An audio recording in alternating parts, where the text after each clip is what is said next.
சந்தோஷமா இருக்கிறீங்க? எவ்வளோ பேர் சந்தோஷமா இருக்கிறீங்க? இந்த நேரத்தில் என் பேர் முத்து. என் வாழ்க்கையில் ஆண்டவர் செய்த நன்மைகள் என்ன நான் சொல்ல போகிறேன். நான் சின்ன வயசுலேருந்து எனக்கு இயேசுவனை யாருன்னு தெரியாது.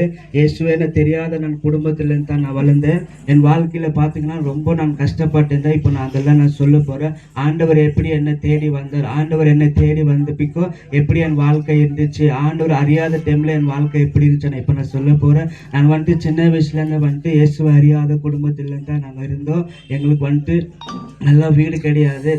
எனக்கு சின்ன வயசுலேருந்து எங்கள் டேடி எனக்கு இல்லை. சின்ன வயசுலேருந்து எங்கள் டேடியை நான் பார்க்காதாயிட்டு நான் நானே எங்கள் மம்மி, எனக்கு ஒரு அக்கா இருக்கிறாங்க, ஒரு அண்ணா இருக்கிறாங்க. நாங்கள் 3 பேர் தான் இருந்தோம். எங்களுக்கு ஒரு நல்ல வீடு இல்லை. நாங்கள் இருந்ததெல்லாம் ரயில்வே பட்டம் மேலே தான் எங்கள் வீடு இருந்துச்சு. இப்படி தான் எங்கள் வாழ்க்கை போய் நின்றுச்சு. இப்படி போகும்போது தான் ஒரு நாள் எங்கள் பெரியம்மா, எங்கள் மம்மி, அவங்க அக்கா அவங்கள கூட்டின்னு போய் எங்களை அவங்க வீட்டில் தான் வச்சு வளர்த்துன்னு இருந்தாங்க. அப்போ கூட எனக்கு இயேசுவான்னு யாரையாவது தெரியாது. ரொம்ப கஷ்டத்தில் தான் நாங்கள் வாழ்ந்தோம். ஒரு நாள் நாங்கள் சாப்பாட்டுக்கும் இல்லாமல் நாங்கள் அவ்வளோ கஷ்டப்பட்டுருந்தோம். போக போக நாங்கள் ஸ்கூலுக்கு போக ஆரம்பிச்சு. ஸ்கூலில் போகும்போது 7ஆம் கிளாஸில் ஒரு ஃப்ரெண்டு மூலியமாக நான் பாவத்தை கற்றுக்கொண்டு தினந்தோறும் நான் அந்த பாவத்தில் அடிமை இருந்தேன். பாவம் பண்ணும்போது அப்படியே எண்ணி அறியாத நான் எங்கள் வீட்டுக்கிட்ட இந்து கோயில் இருந்துச்சு. அந்த இந்து கோயிலில் நான் எப்போவுமே அந்த இந்து கோயிலில் தான் நான் இருக்குவேன். என் ஸ்கூல் முடிஞ்ச நான் வீட்டில் நான் படிக்க மாட்டேன். பேக் எல்லாம் அப்படியே போட்டுட்டு நான் அந்த இந்து கோயிலில் தான் போய் நாங்கள் 24 hours அந்த இந்து கோயிலில் நான் இருந்து அந்த இந்து கோயிலில் தேவையில்லாத காரியங்களை பண்ணி கொண்டு அந்த விக்கிரத்துக்கு நாங்கள் பூஜை பண்ணி கொண்டு எப்போ பார்த்தாலும் நான் அங்கே தான் இருக்குவேன். ஸ்கூல் லீவ் விட்டுட்டாங்களோ நாங்கள் 24 hours அந்த இந்து கோயிலில் தான் நான் இருந்தேன். எப்போவுமே நான் அந்த இந்து கோயிலில் இருக்கும் போது ஒரு நாள் அப்படியே நான் 2013 வைக்கோ அப்படியே நான் இந்த வாழ்க்கை அப்படியே போய் நினைச்சு 2013 எங்கள் மம்மிக்கு கிட்னி ஃபெயிலியர் ஆயிடுச்சு. கிட்னி ஃபெயிலியர் ஆகிட்டப்பிக்கோ எங்கள் மம்மி கூட இறந்து போயிட்டாங்க. 2013 எங்கள் மம்மி இறந்து போயிட்டோ நான் தனிமை ஆயிட்டேன். எனக்கு யாருமே இல்லைன்ட்டு நான் அப்படியேப்பட்ட நிலைமையில போயிட்டேன். நான் ஒரு நாள் நினைத்து கொண்டு இருந்தேன். நான் இவ்வளோ கடவுளை நான் நம்பினேன். நாங்கள் சிவராத்திரி வந்துச்சுன்னா அந்த கடவுளுக்கு நாங்கள் வீடு வீடாக போய் கலெக்ஷன் பண்ணுவோம். வீடு கலெக்ஷன் பண்ணி அந்த காசுலேயே நாங்கள் அந்த தேவனுக்கு நாங்கள் அலங்காரம் பண்ணுவோம். நாங்கள் இவ்வளோ எல்லாம் பண்ணி அந்த கடவுள் எங்கள் அம்மாவை காப்பாற்றலையே.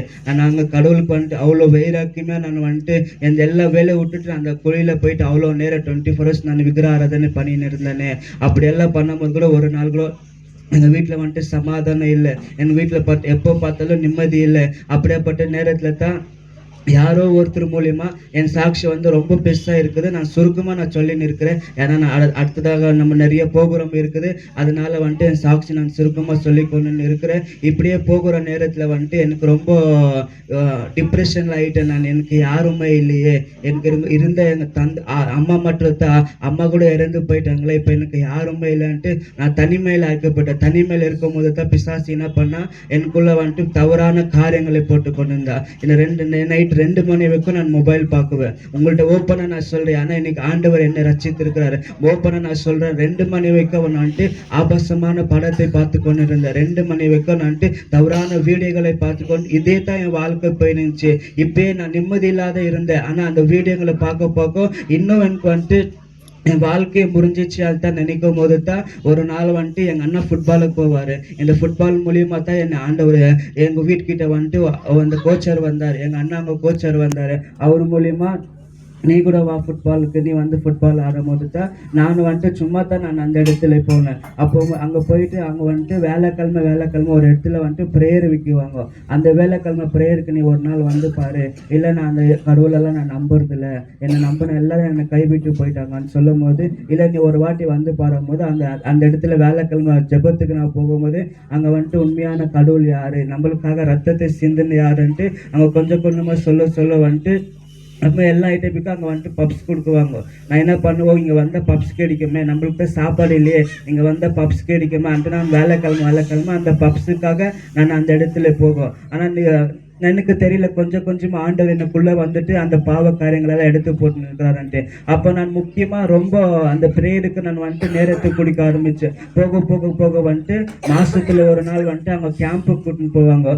ஏலகிரி கேம்புக்கு கூட்டின்னு போனாங்க. அந்த கேம்ப்ல வந்துட்டு என் பேர் வந்துச்சுனால என்ன கூட அந்த இடத்துல கூட்டின்னு போனாங்க. அந்த இடத்துல கூட்டின்னு போய் அந்த இடத்துல எதுவுமே இல்லை. 3 நாள் வெறும் பிரேயர், 3 நாள் வெறும் ஆண்டவர் பத்தி தான் சொல்லுவாங்க. அந்த இடத்துல உலக காரியங்கள் எதுவுமே இல்லை, மொபைல் போன் எதுவுமே இல்லை, வெறும் வந்துட்டு ஆண்டவர் எதுக்காக வந்தாரு. அண்ட் இதே மாதிரி இந்த இடத்துல நான் எப்படி சாட்சி சொல்லிருக்கிறேனோ அதே கேம்ப்ல வந்துட்டு ஒரு அண்ணா வந்துட்டு சாட்சி சொல்லியிருந்தாரு. நான் இப்படித்தான் இருந்தேன், நான் இந்த பாவ அடிமைத்தனத்துல இருந்தேன். ஆனா ஒரு நாள் எப்போ நான் இயேசு சாமிக்கு என் இருதயத்தை கொடுத்தனோ அப்பதான் வந்து ஐசப்பா வந்துட்டு என் வாழ்க்கையை மாற்றினாரு. அண்ட் சொல்லும் போது தான் அந்த இடத்துல நிச்சயம் உண்மையான தேவன் யாரு, உன்னை யார் வெறுத்தாலும் ஏசப்பா உன்னை வெறுக்க மாட்டாரு.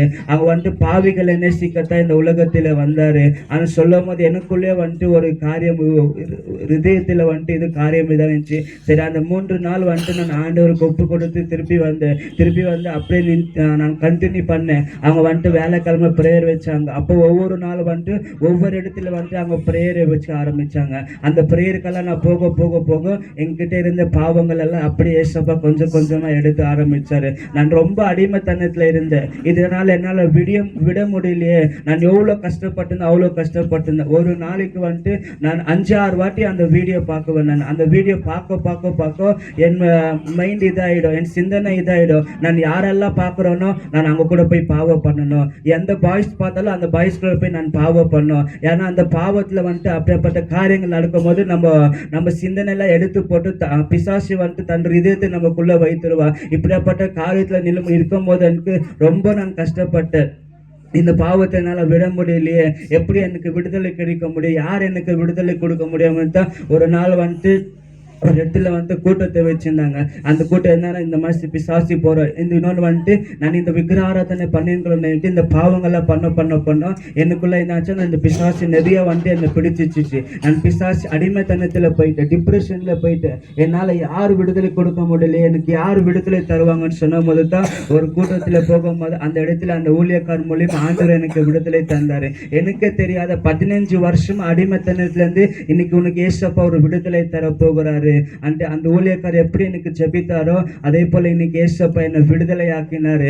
என்ன பாவ அடிமைத்தனத்துல இருந்து எனக்கு விடுதலை தந்தாரு. எனக்கு யாருமே இல்லை நினைக்க டைம்ல தான் ஆண்டவர் வந்து வேதத்தின் மூலியமா பேசினாரு. உன் தாய் உன் தகப்பன் உன்னை வெறுத்தாலும் நான் உன்னை வெறுக்க மாட்டேன், எல்லாரும் உன்னை தள்ளினாலும் நான் உன்னை தள்ள மாட்டேன்னு சொன்னேன். யாரெல்லாம் வெட்கப்படுத்தினாங்களோ, யாரெல்லாம் அவமானப்படுத்தினாங்களோ, இந்த இடத்துல ஆண்டவர் எப்ப நான் ஏற்றுக்கொண்டனோ, ஆண்டவருக்குள்ள எப்போ வந்து நான் ஜெபிக்க ஆரம்பிச்சேனோ அப்ப சின்ன நான் ஊழியர் செய்ய ஆரம்பிச்சேன். எங்க வீட்டுல ஒரு ஃப்ரெண்டு இருக்கிறா. அந்த ஃப்ரெண்டு மூலியமா போய் நாங்க வீடுக்கா நாங்க ஜெபிக்க போனோம். அந்த வீட்டுல வந்து ஆண்டவர் என் மூலியமா அற்புதத்தை செய்திருக்கிறாரு. என் மூலியமா அநேக காரியங்களை செய்து கொண்டு இருக்கிறாரு. இந்த நேரத்தில் கூட எப்போ நான் இயேசுவை அறிந்து உள்ளுக்குள்ள வந்தேனோ இந்த நேரத்துல இந்த இடத்துல நிக்கிறது கூட எனக்கு தகுதி இல்லை.